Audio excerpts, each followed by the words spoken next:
Ciao a tutti e bentornati in Pizza Time. In molti sul canale mi avete chiesto di condividere i miei segreti per ottenere una bella maculatura sulle nostre pizze, cosa che sono riuscito a ricreare non solo con il forno F1 qui a fianco a me, ma anche con i fornetti elettrici circolari portatili.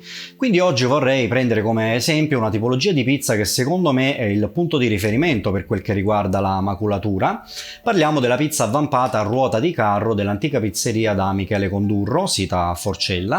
L'anno scorso ho anche pubblicato il primo video al mondo su YouTube che si è posto proprio come scopo principale la ricreazione di quella tipologia di pizza, ma fatta a casa con mezzi casalinghi, e l'ho fatto dopo diversi mesi di studi e sopralluoghi alla rinomata pizzeria, nonché ovviamente di test. E recentemente però il mio video e la ricetta sono stati scopiazzati da qualche ragazzino su qualche canale YouTube e hanno praticamente rifatto lo stesso impasto, lo stesso processo con la ricetta da me condivisa, ma con forni a gas e con l'utilizzo di impastatrici a spirale. Oggi invece vorrei rifare lo stesso esperimento del mio video precedente e della mia ricetta originale, ma non più con fornetto elettrico, bensì utilizzeremo un forno serio, quindi farò lo stesso impasto, questa volta completamente a mano, così come si faceva una volta, e cuoceremo le nostre pizze in questo forno, l'F1 P134H, poiché appunto non tutti a casa abbiamo un'impastatrice a spirale, né tantomeno un forno a legna. Quindi seguitemi.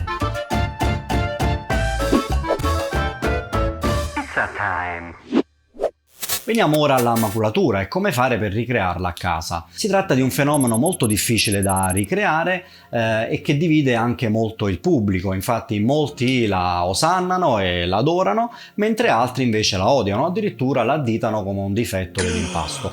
Io sono tra quelli che la adorano, prima di tutto perché è molto difficile da ricreare. Ovviamente siamo tutti in grado di fare delle pizze biscottate, ma una pizza maculata è ben più complessa. Ma adoro anche la maculatura perché la vedo come un sinonimo di una pizza napoletana verace.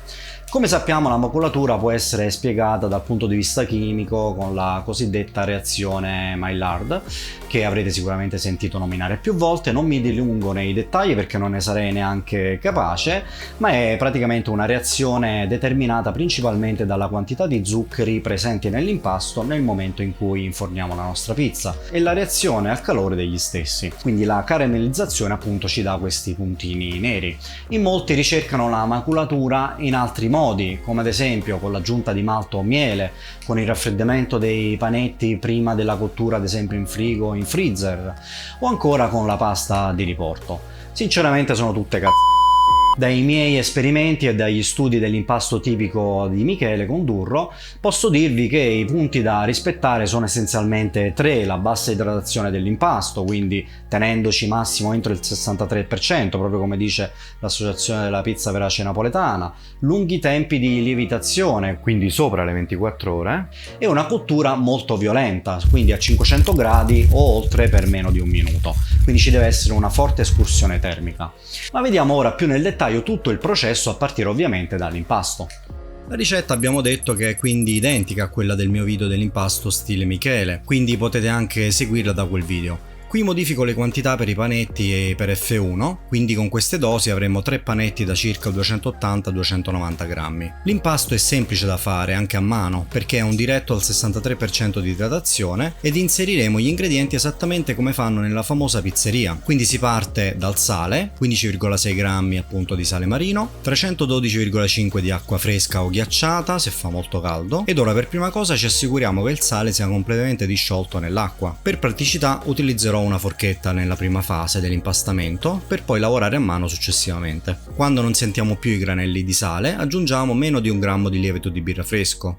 In questo caso sto mettendo 0,07 grammi, quindi quasi inesistente. Se volete utilizzare la pasta di riporto mettetene circa 75 grammi, senza aggiungere ovviamente il lievito di birra all'impasto. Poi assicuriamoci ovviamente che il lievito sia ben disciolto nell'acqua. Mi raccomando, non allontanatevi in questa fase perché se lasciate il lievito per troppo tempo a contatto con l'acqua salata, questa annullerà tutti gli effetti del lievito. Quindi aggiungiamo circa il 70% della nostra farina. Nella famosa pizzeria utilizzano la Caputo Blu, come vedete ora è in vendita con il sacco rosso, ma è sempre la stessa farina, la Caputo Pizzeria. Fate rapprendere bene l'acqua e mescolate anche dai bordi della ciotola, cercando di lasciare meno farina possibile. E quando il tutto sarà ben compattato, allora aggiungete un altro po' di farina, sempre un po' alla volta. Quando vediamo che rimane veramente poca farina, allora procedo con le mani. Sarà importante piegare l'impasto su se stesso o fare dei fossetti con le dita per far entrare sia aria che farina all'interno dell'impasto.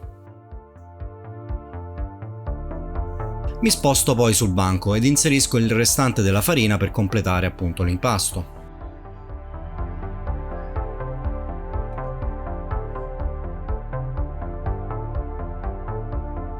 Continuiamo a lavorare bene l'impasto per formare la maglia glutinica.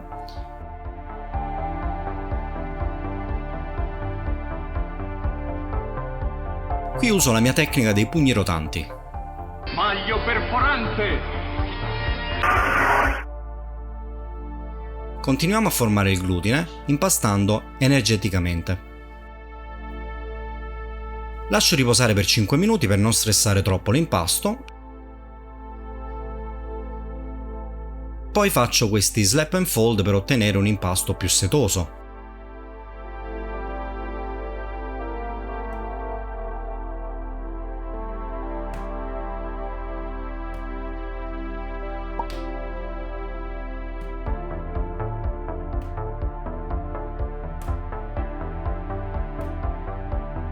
Raggiunta la consistenza che vedete nel video, l'impasto può essere messo a riposare in un contenitore. Abbiamo detto che una delle caratteristiche di questo impasto è la lunga lievitazione. Infatti in questo step lasceremo l'impasto per 24 ore a temperatura ambiente. Le 24 ore andrebbero fatte ad una temperatura ambiente di 20, massimo 21 gradi, ma qui essendo ancora fresco lo lascio semplicemente fuori al balcone oppure in un posto in cui sono sicuro di non andare oltre i 21 gradi. Passate le 24 ore a temperatura ambiente, ecco come deve presentarsi l'impasto, molto liscio e non gonfio, quindi quasi per niente lievitato. Procediamo quindi con lo staglio e come detto faremo dei panetti da 280 o da 290 grammi. Chiudiamo bene sotto, decidete voi se con mozzatura o come sto mostrando io, ripiegando l'impasto su se stesso. L'importante è che sia un minimo sigillato alla base.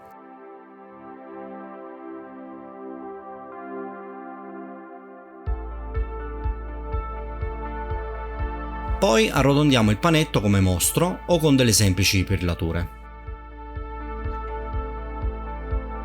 Metto poi tutto in una cassetta a riposare nuovamente a temperatura ambiente. Nel mio caso l'appretto sarà di 24 ore, sempre a circa 20 gradi. Come tempistiche comunque con questa ricetta dovreste tenervi tra un minimo di 10 ore e un massimo di 30 ore, sempre a temperatura ambiente. Dopo 24 ore ecco come dovranno essere i vostri panetti. Nell'antica pizzeria da Michele sono esattamente come questi che vedete qui, quindi rilassati ma sgonfi a causa del poco lievito, nonostante ben 48 ore a temperatura ambiente. Ed ecco ora qualche prova di cottura con F1. Come nella pizzeria di Forcella faremo solamente marinara e margherita, quindi abbiamo il basilico fresco, fior di latte di agerola tagliato a listarelle, niente bufala perché troppo acquosa, del pecorino romano grattugiato, pelati campani schiacciati a mano, non aggiungo sale perché useremo il pecorino per salare. In pizzeria usano i Solea, ma io mi trovo bene con questi due tipi che vedete qui. L'importante è che non siano troppo acquosi. Per l'olio invece abbiamo un mix di olio di arachidi, girasole e soia, proprio come da Michele Condurro. Preleviamo ora un panetto dalla cassetta e come vedete non lo metto nella semola come faccio solitamente, ma lo stendo nella farina. La stesura sarà opposta a quella che faccio solitamente, quindi non parto dall'interno verso l'esterno, ma schiaccio prima l'esterno e poi il resto in modo da avere un disco sottile di pasta, che potremmo poi allargare facilmente a 35 o 36 cm. Vedrete subito che la pasta è incredibilmente morbida ed estendibile, quindi un diametro a ruota di carro sarà possibile anche con panetti da 280 grammi, non per forza bisogna arrivare ai 300 grammi, ma potete ovviamente fare anche 300 grammi in F1, personalmente però non andrei oltre.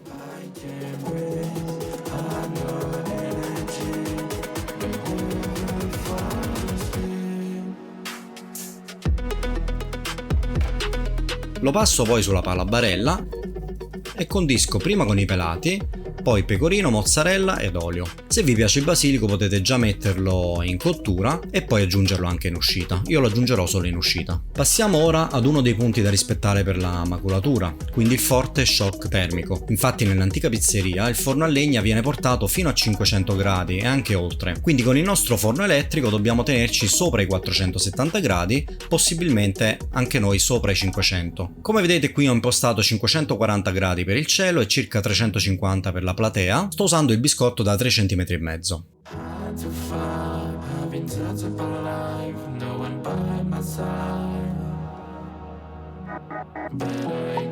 Ed ecco il primo risultato. Aggiungo olio e basilico. Il piatto da 33 cm è completamente scomparso per la dimensione della pizza. Ma il forno probabilmente doveva riscaldarsi ancora un po' di più perché la maculatura dovrebbe essere un po' più accentuata, ma comunque notiamo un'ottima cottura anche alla base e dei sapori e odori incredibili. Devo dire che il mio risultato è molto simile a questa pizza che vedete sfornata da Michele a Forcella. Ma continuiamo con la nostra prova ed ora passiamo ad una marinara. Tiriamo fuori un altro panetto dalla cassetta, come vedete ripeto gli stessi passaggi di prima, inizio a stenderlo ed appiattirlo sulla farina, passo poi alla stesura con le nocche, per passare poi a degli schiaffi direttamente sul banco, per togliere anche l'eccesso di farina che brucierebbe nel forno.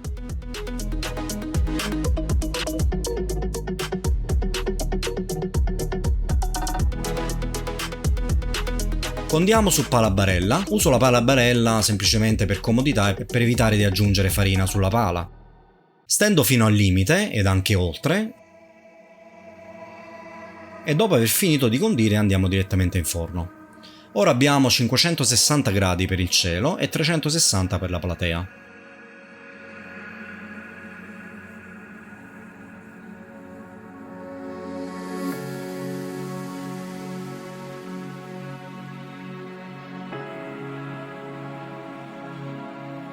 Ed ecco il risultato dopo circa 50 secondi.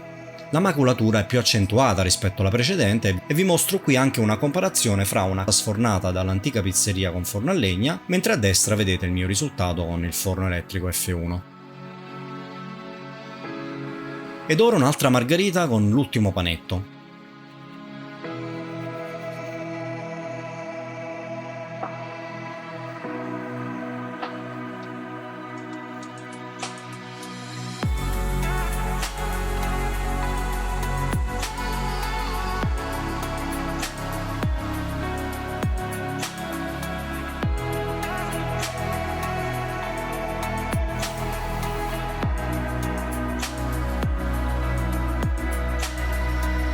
Anche qui una pizza gigante che fa scomparire il piatto da 33 cm, ed eccola comparata alla pizza di Michele. Considerato che non abbiamo la fiamma diretta del forno a gas o a legna, direi che siamo molto vicini, che dite?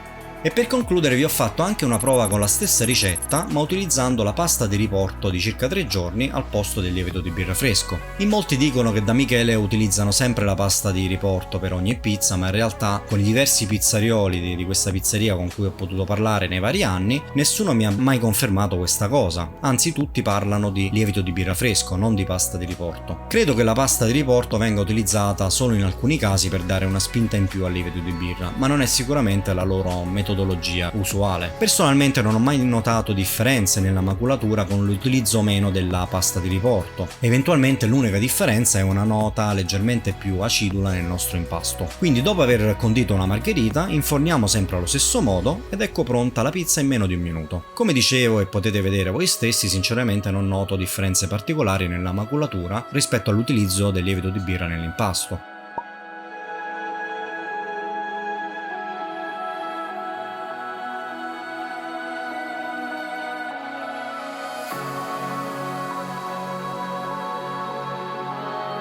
E questo è tutto ragazzi, devo dire che sono soddisfatto del risultato ottenuto, ma probabilmente si può fare ancora qualcosina in più, ad esempio con un'impastatrice a spirale, con un forno a legna e con una cella di lievitazione.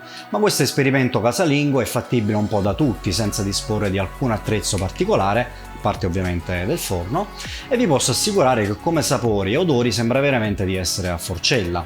Con i forni tipo F1 ovviamente abbiamo dei limiti, ovviamente siamo legati alla dimensione massima di 35 cm di diametro e anche del peso del panetto che rimane tra i 280 e i 300 grammi, mentre si può arrivare fino a 330 grammi nella pizzeria di Forcella. Ma rimane comunque un validissimo esperimento da fare a casa e che vi consiglio se riuscite. Fatemi sapere numerosi nei commenti qui sotto se avete provato questa mia ricetta e il processo e lasciatemi anche un like e iscrivetevi se avete trovato queste informazioni utili.